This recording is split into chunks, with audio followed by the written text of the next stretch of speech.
5 entities over which Krishna has commanding authority, by Krishna's mercy. Bhoktaran yagyat pasa.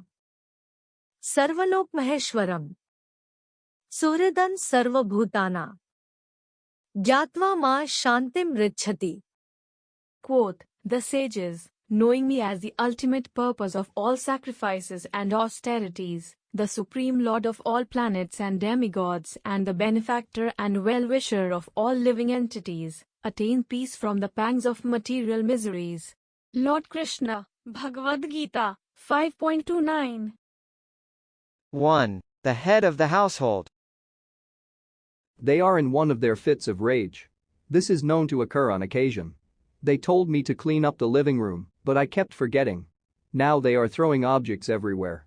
They are really upset this time.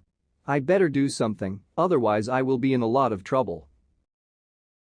2. The CEO of the large corporation. Now I understand why everyone was called back to the office today. It seemed a little strange since we had been working from home for the past year and change. The manager presented the idea as a way to bond, to build team spirit. The real reason is that the CEO is visiting. The manager wants to present a good face, to show the leader that this particular department takes things seriously. People who sit next to me were so nervous during the meeting. They behaved as if they were meeting a celebrity. 3. The community leader. There is a lot of dissatisfaction within the community. Crime is up. They are teaching unspeakable things in schools. No one can walk around in public and breathe freely. Businesses are leaving for other places. Morale is at its lowest I have ever seen. The leader of the community is making their way through the neighborhood. Most people are too afraid to say anything. They feel they will be targeted if they complain directly. 4. The president of the nation. It is one of the highest honors, supposedly, to be invited to the home of the sitting president. There will be plenty of photos taken. Perhaps some light conversation. Nothing too serious. Everyone is getting dressed up for the occasion. They want to look good. 5. The administrators of the material world. I am told we have worshipped these gods for generations in my family. They are administrators to various aspects of nature. They can help to influence outcomes. If we want wealth and prosperity, there is a certain ritual to conduct.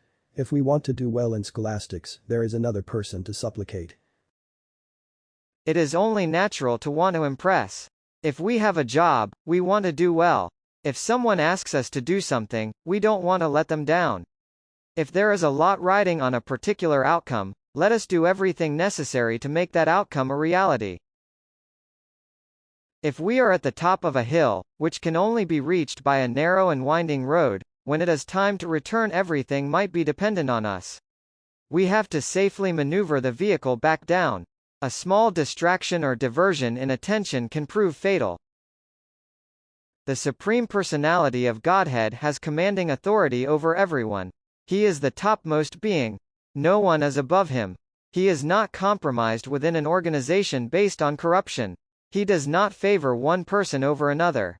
Nepotism really cannot apply, since every living entity is related to him in the same way. Samohan sarva bhuteshu. Na me dveshosti na priya. Ye bhajanti tu ma bhaktya. Mayi te teshu chape aham.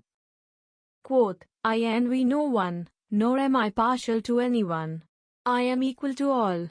But whoever renders service unto me in devotion is a friend, is in me, and I am also a friend to him. Lord Krishna, Bhagavad-gita, 9.29. All of this means that Krishna is the most important person to please. Only he can provide full protection, precisely because he has the authority. He has control in areas from which others are prevented. He has insight into outcomes which others don't. He has ideas which others could never dream of. There is the example of the inaugural Govardhan Puja. Prior to this event, there was the highest respect to Indra, the king of heaven. If Indra was pleased, everything would go well. Sufficient rainfall in the area, proper vegetation, abundant food, everyone would survive comfortably. Sri Krishna, in person, as a small child, rocked the boat. He challenged the status quo. What if Indra was angry? What if the highest demigod was not pleased with the citizens? What if he suddenly viewed them as enemies? Though they were previously loyal customers, that would not earn them any grace. The hypothetical turned into a reality. The citizens angered Indra. He retaliated with devastating rainfall.